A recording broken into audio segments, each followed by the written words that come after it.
je dis pas à 50 ans, mais quand tu as l'âge un certain âge, et que tu as rempli ta vie, et que tu as rendu les gens autour de toi heureux, que tu as aimé et été aimé, ben voilà.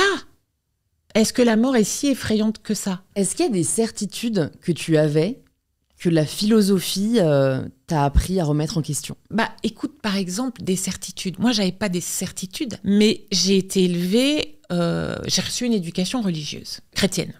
Bon. Un peu par accident, parce que mes parents n'étaient pas spécialement pratiquants. Si, ma mère plus que mon père, mais bon.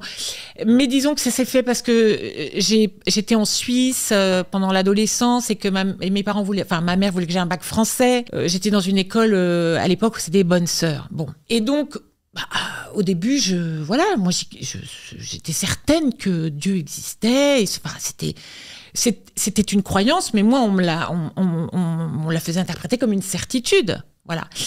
Et mon entrée en philosophie, elle s'est faite sur une conversation avec ma grand-mère, qui était donc chrétienne, protestante. Et le 25 décembre, on passait toujours Noël chez elle, et il y avait obligation, je dis bien obligation pour les enfants, d'aller au temple, parce qu'on dit au temple, pas l'église chez les protestants. Et tous les 25 décembre, ça se discutait même pas, il fallait y aller. Un jour, un 25 décembre, tout à coup, je suis au petit déjeuner, je dis à ma grand-mère, ah non, j'y vais pas cette année. Et elle me dit, mais pourquoi?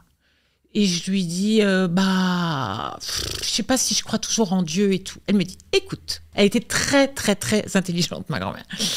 Elle me dit, écoute, ok, d'accord. On peut avoir cette discussion sur Dieu, sur l'existence de Dieu, etc., mais tu vas la nourrir. Donc, tu vas réfléchir à tout ça. Et puis, quand tu auras quelque chose d'intéressant à me dire sur la religion, on en reparlera et peut-être, éventuellement, tu pourrais être dispensé du temple le 25 décembre. Eh ben, ça m'a fait énormément réfléchir parce que ce que j'ai essayé de lui dire, mais j'y arrivais pas, évidemment, j'avais pas les mots. Je voulais lui dire exactement ce que dit Kant.